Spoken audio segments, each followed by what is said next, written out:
I swear on my life, guys, I don't take a single fucking second of this shit for granted. I really fucking don't, man. If you watched my last video, you know that former OTK founder Rich Campbell has filed a defamation lawsuit against Twitlonger author Azealia Lexie for accusing him of a crime he says he didn't commit. Azealia also has filed a lawsuit against him for the crime that she says he committed against her. When Rich was canceled live, everyone thought it was because of her Twitlonger. Asmongold's statement combined with Casey Tron's allegation alluding to other people having negative experiences with Rich. We are on their side. That's why Rich is gone. It was relayed to me by Lexie that Asmon communicated to her there were several other victims. But what if I told you that it wasn't Azealia Lexie Twitlonger that got Rich canceled? What if I told you there was another story out there that people were made aware of and they made the swift decision to remove Rich from OTK?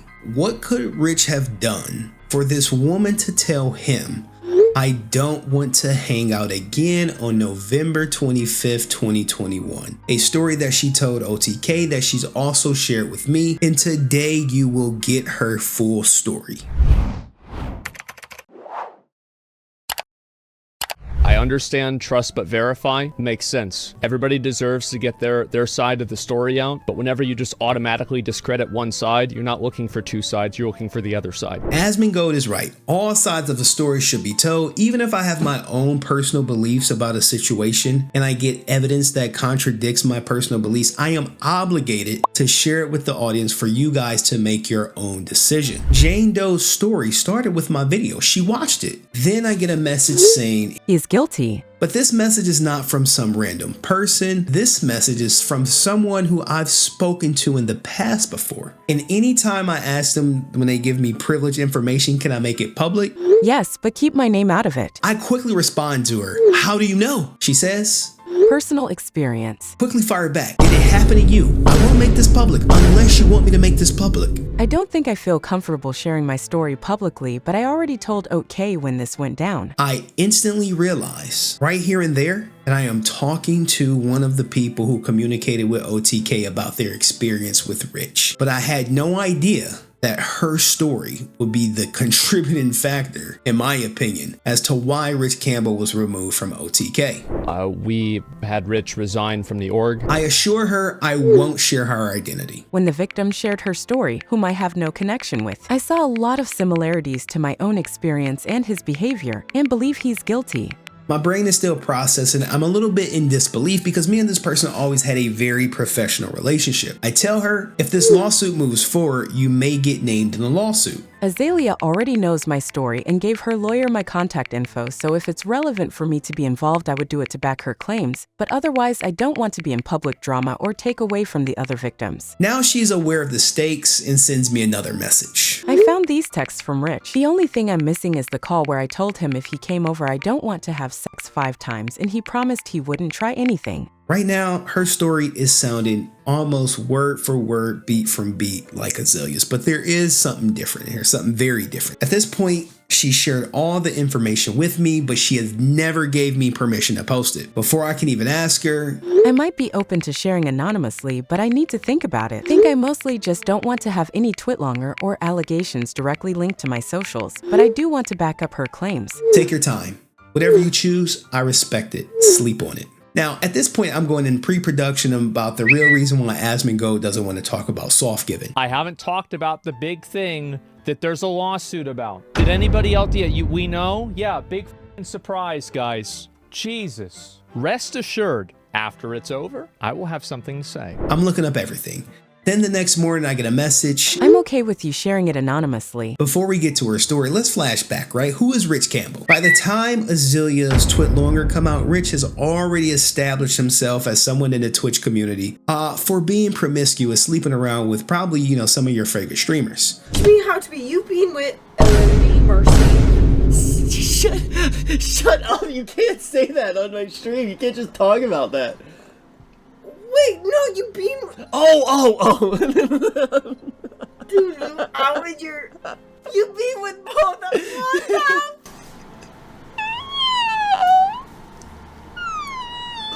Wait, with my house? Oh, we should have said that. Have you had with Rich Campbell? Yes. I had a whole phase. Rich has a type, but Jane Doe's story starts before that. In October 2019, she gets a DM from Rich that reads, "You're hot." She blushes. It's not every day you get a compliment from one of Twitch's #1 streamers. This is 1 year before OTK is founded. Rich is a streamer and caster at this point, and OTK might just be an idea. Chair that I stream from, you know, we came up with all the ideas for OTK, man. He goes on to ask her, "You going to BlizzCon?" When is it? I don't have tickets, but might to the parties if I'm invited. "I'm already here. Come hang with the gang." He wanted to meet at a BlizzCon, but I left right before he got there. I think he also tried to meet me while he won in LA in 2019, but we never found the time. He was very persistent in trying to get to know me. So BlizzCon did not go as planned, but in 2020, they would hang out again, and at this point, OTK has been established. I remember being on the phone with Asman, telling him I was gonna get that place, and he was like, looking at the view, and he's like, "Dude, what the f, dude, Rich, wow." But I'll let her tell it how it actually went down. In 2020, he came over and tried to kiss me, and I think I said no then and also asked him to leave, which he did without any problems. So at that time, I had no reason to believe I would have any reason to be afraid of him. The same year Rich will go on to start OTK. Rich independently will go on to become one of the best casters in gaming industry. Simultaneously, by July 2021, OTK had become the #1 live streaming organization in the world. In August of the next year, OTK passed Luminosity Gaming to become the most watched streaming organization in the world. They had pulled over 25 million hours of viewership in the previous month alone. Rich's stream was growing at an astronomical rate, gaining 80,000 followers in a month and rising into the top 200 overall most watched streamers on all of Twitch. A couple months later, the two would start flirting again. Naturally, due to their career paths, the two would be in close proximity from time to time of each other. But now it's November. She shares some texts where she's trying to get him to call her, but he's trying to push for a face-to-face interaction. The night of the incident, He was begging me nonstop and grabbed my hand to touch him, but I pulled away. He also kept saying, "Don't tell anyone." This was November 2021. I don't have any proof besides texts I sent to a friend after it happened. at this point, I'm completely mortified, but I do find it interesting that she volunteered, like, hey, she don't have proof, because she knows she's in a his word versus my word situation, but the fact that she did text her friend could bode well for her. And I am impressed with what she did, because I asked her, what did the text messages say? Yeah, I do. I just told her what happened because it was scary. He only ever called me, so I don't have many texts from him. Look, I empathize with her. I say sorry that you experienced that. Why did you never come forward publicly? Asmongold kind of deterred me from going public with it, reminding me the backlash I would get from it. I responded,